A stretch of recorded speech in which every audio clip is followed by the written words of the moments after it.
Tout d'abord, merci de cette invitation. Donc, on est venu en force puisque la moitié de l'équipe a présenté hier. Nous, on présente la continuité un peu de ce travail qu'on mène à Marseille. Donc, moi, je suis architecte de formation, mais j'ai fait aussi un parcours doctoral sur les sciences de l'ingénieur et plus particulièrement sur la question du climat. Nous travaillons ensemble avec Jean-Luca depuis un certain nombre d'années sur des sujets qui nous préoccupent, à fort enjeu en tout cas actuellement, la question de la rénovation énergétique. Mais il se trouve qu'on aborde aussi des questions liées à la relation entre architecture et climat, de par la thèse de Jean-Luca il y a quelques années, mais c'est un sujet aussi qu'on traite en séminaire, puisqu'on a des séminaires, deux séminaires qui traitent de ces questions-là, plutôt le séminaire où intervient Jean-Luca sur la question des ressources, et moi sur un sujet aussi qui me tient à cœur, c'est l'architecture vernaculaire. Alors, architecture vernaculaire, on remarque que les étudiants sont de plus en plus attirés par ces sujets-là dans nos écoles. Ils viennent y puiser beaucoup de choses. Qu'est-ce qui est transposable? Qu'est-ce qu'on peut rendre ou réinterpréter de cette architecture, apprendre des leçons pour faire de l'architecture aujourd'hui. Donc cette relation entre climat et architecture, on la retrouve en tout cas à travers le sujet de l'architecture vernaculaire ou la thématique de l'architecture vernaculaire. Ils viennent aussi épuiser tout ce qui est lié aux techniques constructives. Donc en prolongement avec le travail qui a été présenté hier par Christelle et Chiara, qui traitait d'un matériau spécifique, la terre, donc le tapis ou le pisé dans nos régions, nous avons abordé la question du climat. Donc avant de laisser la parole à Jean-Luca pour restituer un peu ce que font nos étudiants, qui est un travail qui à la fois appartient à l'enseignement, mais qui a l'articulation aussi avec nos sujets de recherche, je voudrais revenir sur trois mots-clés qui, pour moi, en tout cas, vont animer cette table ronde, à savoir le rapport entre architecture et climat au filtre de l'architecture vernaculaire, mais aussi ce que vous appelez approche bas carbone, et la question du confort. Et donc, je voudrais livrer quelques réflexions et j'aborderai les mots-clés tour à tour pour donner une opinion personnelle sur les trois mots-clés et qui, j'espère, vont alimenter le débat à la fin de cette table ronde. Alors, je commencerai par le terme architecture vernaculaire. Je n'ai pas à le définir, puisque je pense qu'il a été défini peut-être hier, aujourd'hui aussi, on en parle beaucoup. Mais pour moi, l'architecture vernaculaire, c'est l'architecture des gens communs. C'est une architecture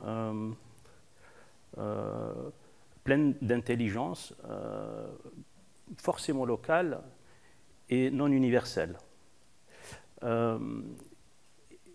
Et c'est une architecture qui, au départ, est adaptée au climat. C'est une architecture dont on dit aussi qu'elle est sans architecte. Pour reprendre un peu les mots de Bernard Rudowski, au moment en 1964, l'exposition Architecture Without Architects, ce qui laisse entendre que les architectes ne se sont pas mêlés de cette architecture vernaculaire, ou du moins, ils n'y sont pas pour quelque chose. Si on considère que le climat comme une sorte d'invariant ou de constante qui caractérise toute architecture vernaculaire, architecture située, j'entends par là, le climat est une donnée essentielle de la constitution première de l'architecture. Et les techniques les plus efficaces pour un climat donné se sont développées sur le temps long. On a parlé du temps ce matin, hier peut-être aussi. L'architecture vernaculaire et cette adaptation au climat s'est faite sur le temps long. Et cette architecture vernaculaire et ce rapport au climat s'est fait au prix d'un savoir cumulatif à travers le temps. Amos Rapoport, qu'on a cité ce matin, dans son ouvrage pour une anthropologie de la maison, que vous connaissez certainement, pour lui, le climat est un facteur modifiant, modifiant et non déterminant. Il ne sous-estime pas l'importance du facteur climatique, ni même la disponibilité du matériau local, mais pour lui, ce sont des données qui modifient la forme et non la déterminent. La réponse au climat naît toujours d'un besoin, cet instinct primaire, donc se protéger du froid, du chaud, c'est un besoin réel, c'est un besoin d'ordre vital, et pour moi, il est indiscutable. En revanche, ce qui peut être discutable, c'est le deuxième terme, c'est ce qu'on appelle, ou ce que vous nommez en tout cas dans le titre de cette table ronde, le terme basse technologie. Donc c'est le deuxième mot-clé que je vais essayer d'introduire. Et je vais peut-être utiliser le mot low-tech, hein, c'est un mot qui est un peu plus en vogue aujourd'hui. Très bien. Donc voilà, pour faire référence aussi à Philippe Biwix, vous l'avez compris. Donc c'est un terme qu'on utilise beaucoup, mais on parle surtout de démarche. Considérer le low-tech comme une démarche, selon Philippe Biwix, a une capacité plus importante d'intervenir sur un système pour le transformer. Ensuite, le terme low-tech est souvent opposé au terme high-tech, dont le terme est associé, comme le précise encore une fois Philippe Biwix, je le cite, le terme est associé à la capacité de l'innovation, à la progression phénoménale des performances, des produits et des services. Il y a là un mot qui se dégage, c'est le mot performance, qu'il faut interroger. Philippe Biwix signale aussi, je le cite encore, se lancer dans une démarche low-tech, c'est réfléchir aux autres composantes de l'innovation, qui peut être aussi sociale, culturelle, organisationnelle, avec 3 mots d'ordre. Premier mot d'ordre, sobriété, économie à la source. Conception basée sur des techniques durables et réparables, les plus simples possibles. Et ensuite, technodiscernement, avec un usage mesuré, réfléchi des technologies, seulement lorsque ces technologies sont indispensables ou apportent un gain environnemental indéniable. Donc il ne s'agit pas, vous l'aurez compris, de seules mesures d'urgence pour réduire le gaspillage, ou de le réduire, ou de l'amoindrir, ou de faire des économies. Il est question de remettre en cause les besoins de tout un chacun, ce qui réclame de véritables évolutions systémiques, sociétales et sociotechniques. Alors, j'ai parlé de performance, de besoin.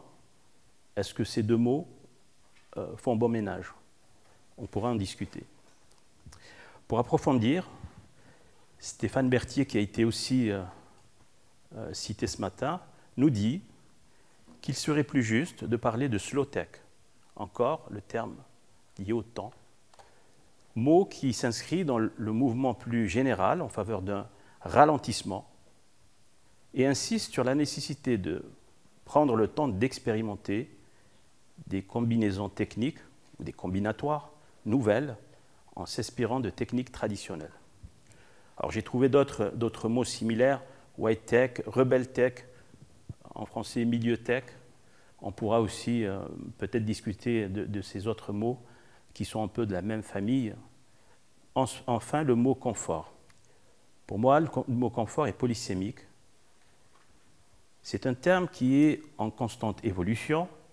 Si dans l'architecture moderne, Franz Graf, dans son ouvrage « Les dispositifs du confort dans l'architecture du XXe » insiste sur cette volonté de l'architecture, à cette époque, de s'affranchir des variations climatiques, autrement dit, faire fi du climat, construire, faire de l'architecture contre le climat. Elle se fait au prix d'installations mécaniques actives, fabriquant des atmosphères conditionnées, voire hyper conditionnées. J'assimile ça, à l'architecture de cette époque, comme le disait Banham, à ce corps malade qui est en constante ou toujours sous perfusion. Suite à la crise énergétique des années 70, la question du confort devient indissociable des économies d'énergie. Alors bien du chemin a été parcouru depuis 50 ans, avec les différentes réglementations successives, qui, des premiers centimètres d'isolation jusqu'à l'étanchéité à l'air exigée aujourd'hui, souvent au prix d'une surenchère technologique, une fois démesurée dans les équipements, de plus en plus performants et de plus en plus sophistiqués, qui nous suggèrent de respirer à dose homéopathique. Chasse aux calories exige. Donc respirer la juste dose d'un air qui d'ailleurs ne nous fait ni chaud ni froid. On ne sait pas parler de confort ou d'absence d'inconfort. C'est dire l'indifférence que l'on éprouve à l'égard de nos atmosphères contrôlées, au même titre que l'énergie, souvent fossile, il faut le rappeler, est le résultat d'une vie enterrée il y a quelques centaines de millions d'années, permettant de nous maintenir dans des atmosphères, dans des environnements constamment tempérés, ou, pour reprendre le bouquin de Banham, ou bien tempérés. En évoquant le confort aujourd'hui, nous pensons aussi au conformisme, auquel nous sommes assujettis à la fois du point de vue de l'économie d'énergie, tout en voulant maintenir les corps dans une plage de confort aux limites universelles, souvent réduite à de simples températures de consigne, une sorte de bain-marie dans lequel on maintient les individus, ce qui restreint les plages de tolérance vis-à-vis des différents paramètres climatiques. Donc, vous l'aurez aussi compris, on est loin du temps où l'homme, cet homéotherme actif, exploitait un riche registre sensoriel avec finesse, comme le décrit si bien Lisa Echong dans son ouvrage Architecture et volupté thermique. Cela est bien illustré dans l'exemple présenté par Emeline aussi ce matin sur la question du poêle et la répartition dans l'espace de la chaleur de manière différenciée. Donc la connivence entre homme et milieu se joue grâce à une connaissance aiguisée du climat, mais aussi des conditions météorologiques. Donc je parle de fluctuations et rythmes saisonniers et même rythmes journaliers. Voilà, c'est un peu des sujets qu'on essaye d'explorer dans le cadre du séminaire en lien avec ces architectures sans architectes, des architectures vernaculaires. Et je laisse la parole à Jean-Luca qui va nous présenter un peu l'esprit de ce travail à la fois de recherche et lié à l'enseignement. Oui, bonjour, Gianluca Cadoni. Donc en fait, je vais un peu resituer la manière dont tous ces concepts qui ont été exprimés en introduction par Mohamed, on essaye de les développer dans un séminaire avec des étudiants avec lesquels on essaye de constituer une cartographie des ressources de la région sud, pour le moment, où le climat est interprété non pas comme une aléas, mais plutôt comme une ressource. Bien évidemment, il faut d'abord se poser la question de qu'est-ce que c'est une ressource, qui est quelque chose qu'on relève de l'ancien verbe résoudre. Et donc quelque chose qui nous sert pour résoudre un problème, normalement, sauf que, effectivement, dans nos climats tempérés, et je précise vraiment dans nos climats tempérés, parce qu'ailleurs c'est différent, la ressource climatique est une ressource ambivalente.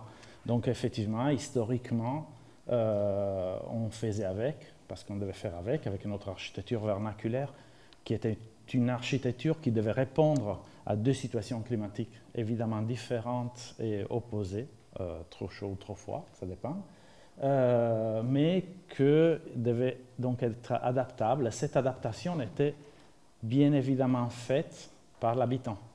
L'habitant qui, lui,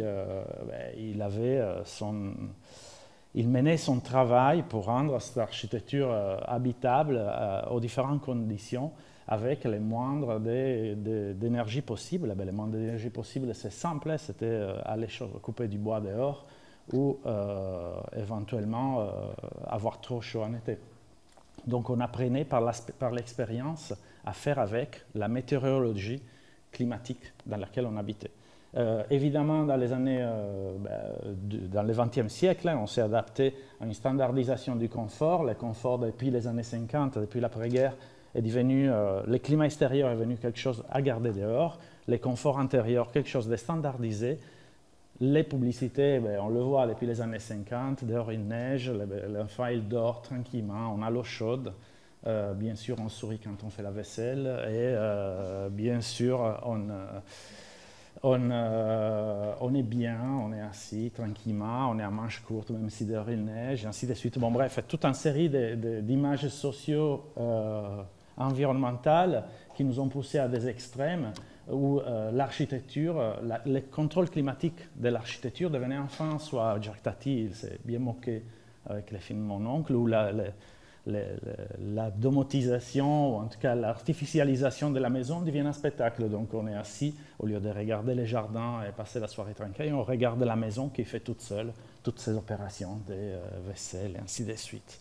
Donc les climats, l'extériorisation devient les fins en soi. Bon, évidemment, il arrive les crises énergétiques des années 70, il se développe celles qu'on a définies, que Ruillard définit des utopies climatiques, et où les habitants commencent à se réapproprier de cette liaison avec les climats et l'environnement extérieur. Donc, on commence à se recréer cette reliance. Les époux Alexandrov, Jeanne-Marie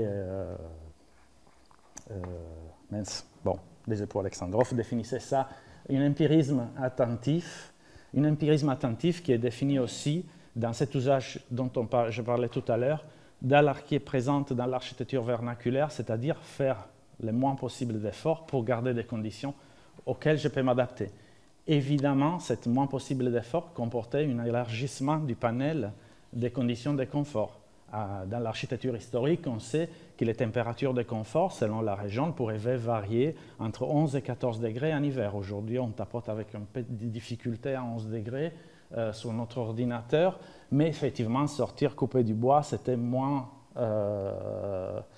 plaisant que garder nos 11 degrés. C'est d'ailleurs un peu pour ça que les architectures en climat tempéré chaud, elles développaient des stratégies pour le rafraîchissement, parce que du froid, on peut se protéger, on peut couper du bois, comme on a dit, on peut se couvrir, on peut mettre une laine supplémentaire, éventuellement, en hiver, au lieu d'être toujours en chemise hiver-été.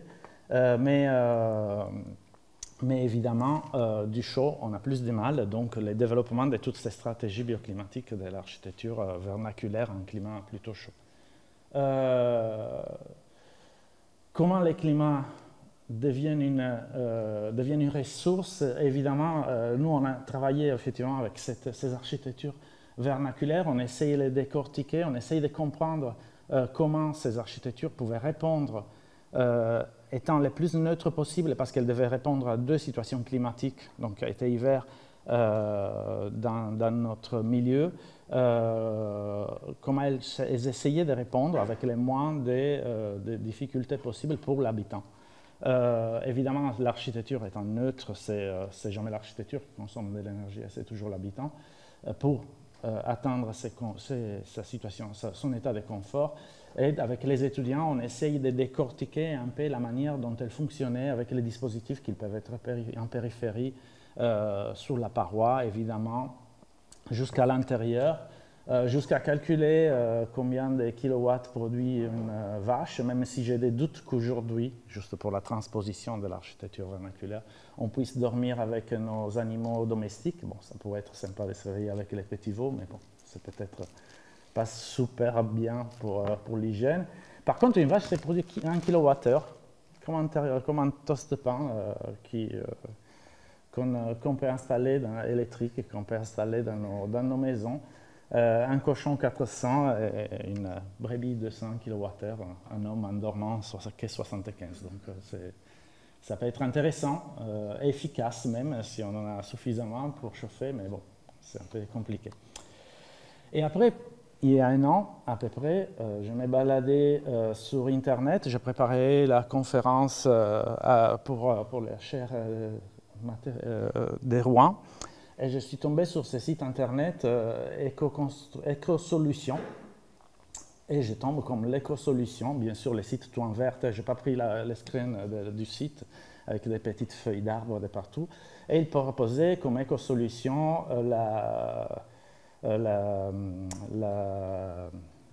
mince, non pas la clim, mais le contrôle à distance, donc la domotisation de la clim et du chauffage pour réduire les consommations énergétiques. Et moi, Cassandre dystopique, j'avais porté ça à Rouen en disant il n'y a plus qu'on propose ça comme solution écologique. Et bien, enfin, oui, nos décideurs, ils ont décidé qu'ils nous harcèlent des coups de fil pour installer des dispositifs de contrôle à distance de notre chauffage et de notre clim pour réduire notre consommation énergétique. Notre idée étant effectivement que cette action de l'habitant sur ces dispositifs pour contrôler les climats, l'ambiance intérieure, ne peut pas se résoudre à notre foyer 3.0. 2.0 c'était la télé, maintenant c'est 3.0, les smartphones, et ne peut pas se résoudre à ça, donc à tapoter avec un doigt sa température idéale, notre résilience, notre inaction avec les milieux extérieurs. Par contre, comment faire pour cartographier les climats comme une ressource, pour imaginer les climats comme une ressource?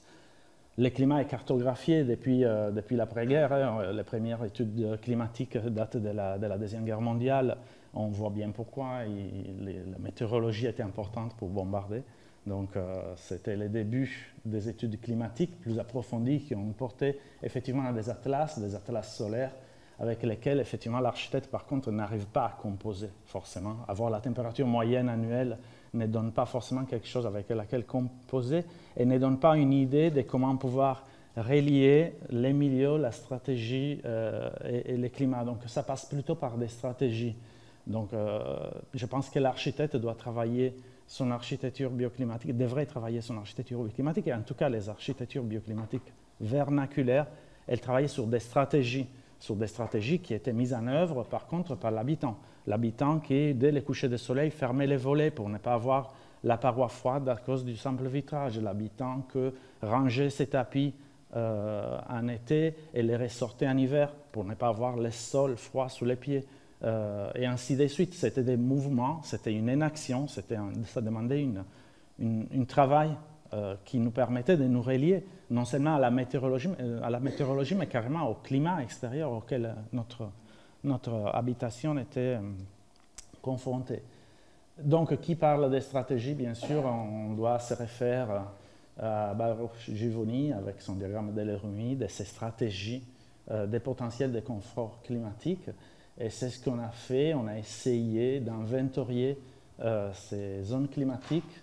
Donc d'abord, pour définir un état climatique et pour redéfinir des biorégions sur lesquelles on allait après travailler. Par la suite, tout ça à travers, pardon, j'ai oublié de le dire, les données météo de la DRIAS, donc au ministère de l'écologie, des données météo de Météo France, avec un pas de 8 km, c'est des météos pas journalières. Pardon, je vais rapidement. Je vais finir de suite. Donc, météo France avec données journalières, donc c'est pas horaire, mais c'est déjà pas mal, dans lesquelles on a une certaine quantité de données. On peut les traiter pour avoir un état climatique qui donne déjà des interprétations. Alors là, on les a depuis les années 50 à 2100 avec les projections du GIEC. Ça, c'est une RCP 4,5. On n'a pas voulu être trop pessimiste avec l'RCP plus sévère, même si la 4,5 est évidemment trop optimiste. C'est le nombre de jours, la température dépasse les 28 degrés en PACA, et où elle dépassera en 2100. Bon, c'est un peu effrayant, mais ça ne donne toujours pas un outil pour faire du projet, pour Anarchie. Éventuellement, les DGU, degrés jours unifiés, ça donne un peu la rigidité de l'hiver.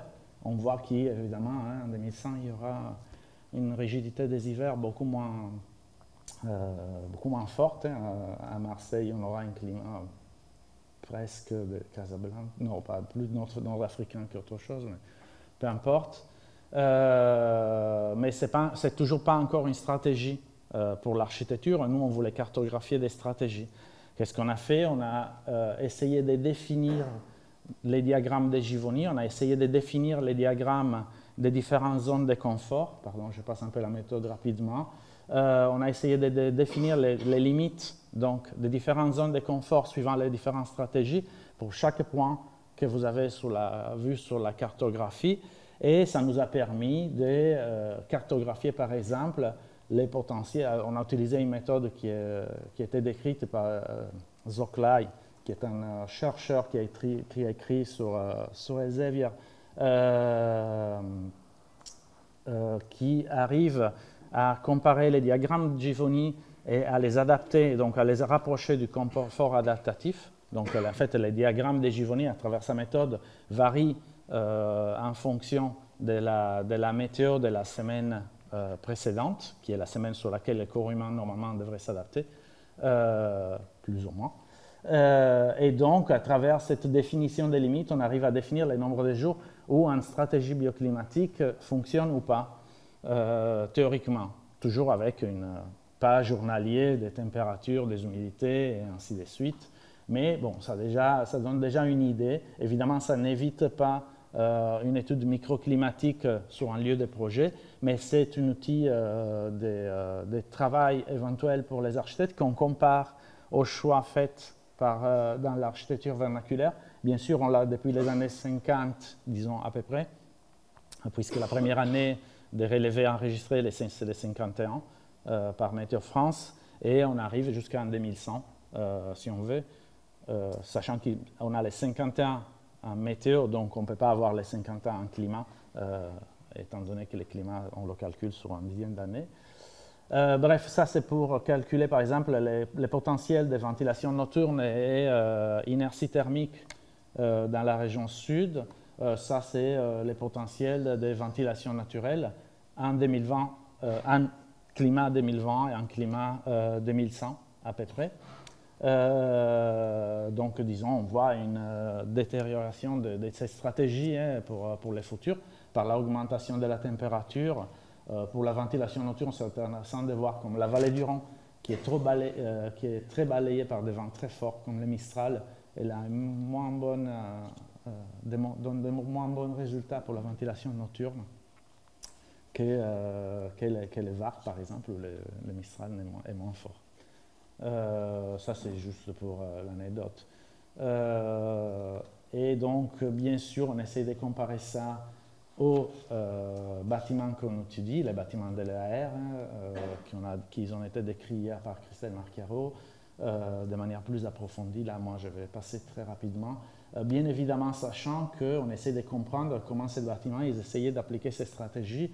Là, on voit les portes typiques des bâtiments camarguais, des masses camarguais, qu'ils prévoient depuis déjà historiquement la présence d'une moustiquière ou d'une toile où l'air pouvait passer sans faire passer les moustiques. Et donc, on pouvait appliquer de la ventilation nocturne parce que, comme on le sait, c'est tout sauf facile de rafraîchir un bâtiment par ventilation nocturne parce qu'il y a plein de contraintes, surtout au jour d'aujourd'hui. Et c'est tout. Donc, on essaie de relier tous ces différents points de l'architecture.